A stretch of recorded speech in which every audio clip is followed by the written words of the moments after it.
ഞാനൊരു ദൂരയാത്ര പോവുകയാണ്. പുതിയ സ്ഥലമൊന്നുമല്ല, ഒരു പഴയ സ്ഥലം തന്നെയാണ്.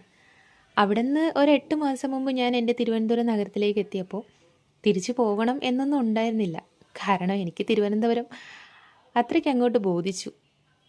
ഞാൻ വളർന്നതൊക്കെ ഇവിടെ തന്നെയാണെങ്കിലും ഒരുപാട് വർഷമായി ഞങ്ങൾ ഇവിടെ നിന്ന് പോയിട്ട്. ഇടയ്ക്കിടയ്ക്കൊക്കെ തിരുവനന്തപുരത്ത് വരും, എൻ്റെ കുടുംബക്കാരെയും സുഹൃത്തുക്കളെയൊക്കെ കാണും, പോകും, ഇതായിരുന്നു.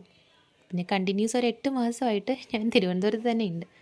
ഇത് നോക്കിയേ, മേഘങ്ങളൊക്കെ ഒന്ന് കറുത്തതുപോലെ ഇല്ലേ? ഞാൻ ഇവിടുന്ന് പോകില്ല എന്ന് പറഞ്ഞിട്ട് പോകുന്നതിൻ്റെ വിഷമമാണെന്ന് തോന്നുന്നു. എന്തല്ലേ? എന്തായാലും ഞാൻ പോവുകയാണ്. എനിക്ക് ഇവിടെ നിന്നാണ് ബസ്. അപ്പോൾ ബസ് കാത്ത് നിൽക്കുമ്പോഴാട്ടോ ഈ കാഴ്ചകളൊക്കെ. ഫൈനലി എൻ്റെ ബസ് വന്നിട്ടുണ്ട്. ഞാൻ അകത്തേക്ക് കയറി. സ്ലീപ്പറാണ് ഞാൻ ബുക്ക് ചെയ്തിട്ടുണ്ടായിരുന്നത്.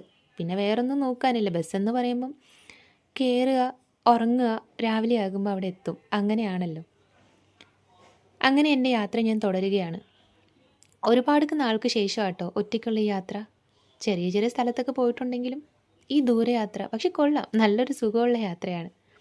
യാത്രകളെന്ന് പറയുമ്പോൾ എല്ലാവർക്കും ഇഷ്ടപ്പെടുന്ന കാര്യങ്ങളാണല്ലോ. എനിക്കും അതുപോലെ ഇഷ്ടമാണ്. യാത്രകളിലെ കാഴ്ചകൾ ആസ്വദിക്കാൻ ഭയങ്കര ഇഷ്ടമാണ്. ഒറ്റയ്ക്കിരിക്കുമ്പോഴായിരിക്കും നമുക്ക് ഒരുപാട് യാത്രകളും അതിലുള്ള കാഴ്ചകളും ഒക്കെ ഭയങ്കര മനോഹരമായിട്ട് തോന്നുന്നത്. ഈ സ്ഥലങ്ങളൊക്കെ ഒരുപാട് കണ്ടിട്ടുണ്ടെങ്കിലും എന്താണെന്നറിയില്ല, ഇപ്പോൾ വീണ്ടും വരുമ്പം നല്ലൊരു സുഖം.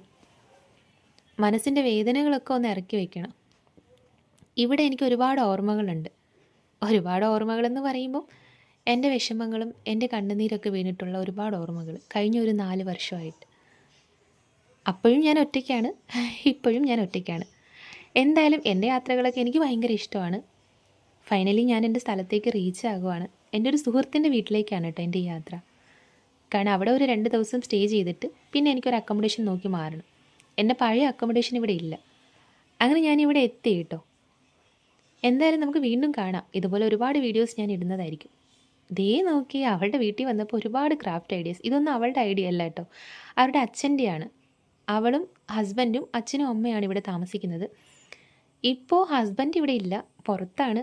അച്ഛനും അമ്മയും അവളും ഉള്ളൂ. അപ്പോൾ 2 ദിവസം ഇവിടെ നിന്നിട്ട് ഞാനൊരു നല്ല അക്കോമഡേഷൻ നോക്കി പോകണം. അപ്പോൾ എന്തായാലും ഇതുപോലെ ഒരുപാട് വീഡിയോസ് ഞാൻ നിങ്ങൾക്കിടാം. Bye bye.